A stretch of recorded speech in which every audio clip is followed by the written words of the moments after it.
Today I'm going to be learning more about Norwegian food by watching Gordon Ramsay cooking, I guess, traditional Norwegian cuisine. And yeah, interested to see it. It looks like a pretty cool setting, some sort of campsite or something like that. So yeah, I've been interested learning about Norwegian food. It's not a cuisine I knew too much about.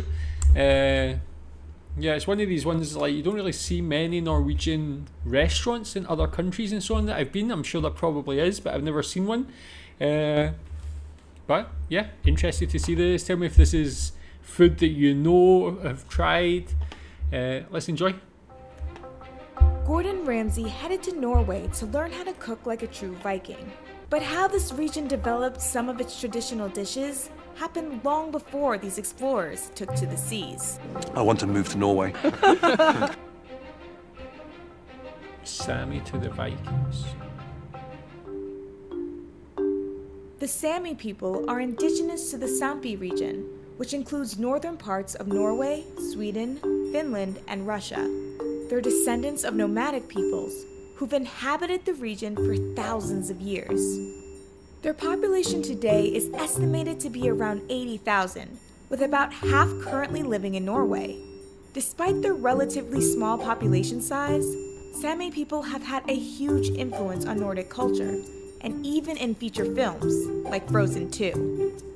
And Klaus, the movie, or Klaus, however you want to pronounce it, the animated movie on Netflix. Tell me if you've seen that movie before. That's already now one of my favourite Christmas movies. And yeah, there's a little girl and her family who are Sami. I think that was probably my first exposure to that culture. Quite interesting, very like striking outfits that they wear, very nice. It's definitely a culture I'd love to learn more about as well. Tell me what you know about it. Is it something you learn about in school in Norway? Or do you just learn about it naturally because it's an important part of your culture?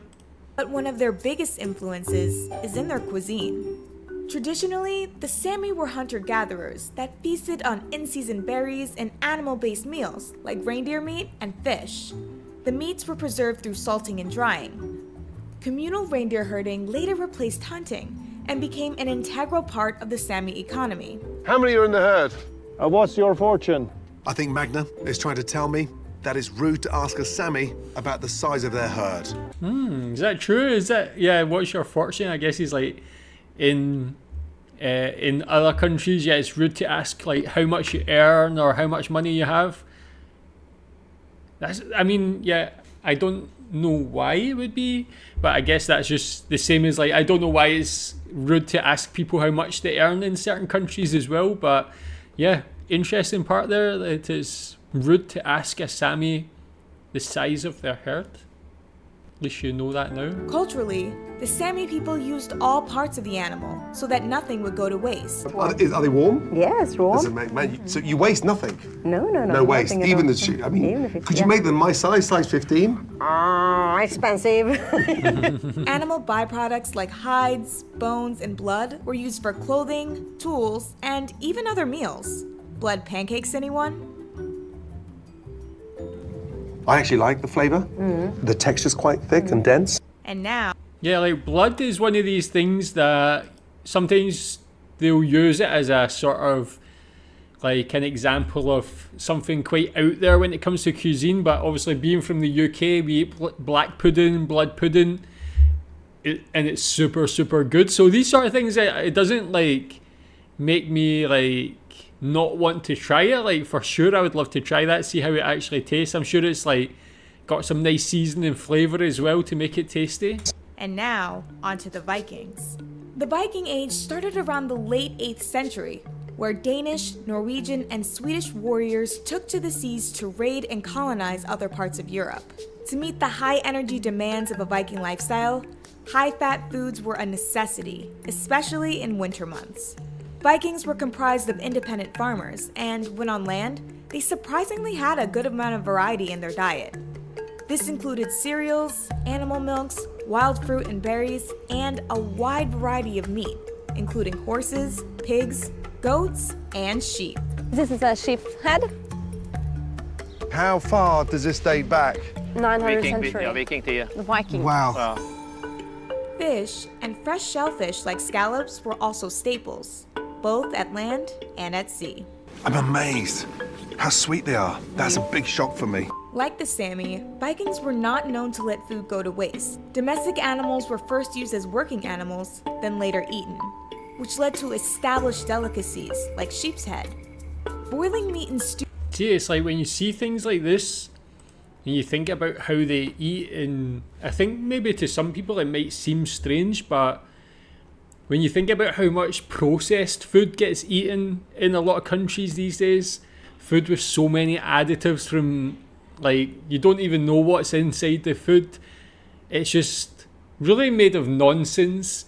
Food like this is just about as healthy as you can eat, and yeah, I'm like sure it would be super good for your diet as well. Boiling meat in stews was a great way to help meals stretch and stay flavorful. For example, in a Viking scouse, meat and vegetables were taken out of the pot, then replaced with new ones. This allowed for the broth to be extra concentrated throughout the days of cooking. Sure be Also, so like the tasty. Sami, meat and fish were often dried and salted for long-term preservation. From the indigenous traditions of the Sami to the conquering spirits of the Vikings, Norwegian cuisine and food preparation has survived for centuries.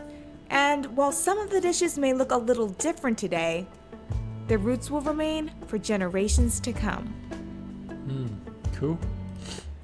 Gordon Ramsay Uncharted. I've never heard of that show before. That seems like quite a good way to learn about different countries and different culture, cuisine, or learning about cultures through cuisine. So yeah, really interesting to see even things like seeing how they preserve the food, which is still used in a lot of countries today. When you think about, again, all these companies producing this mass-produced processed food, how they add all these additives to preserve food when you see the natural way, just using salt and so on there. It's much more healthy.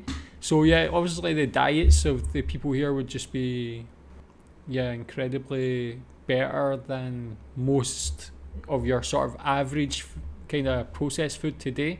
Tell me what you think about that. Tell me what you know about the Sami culture. What you think about that food. Thanks.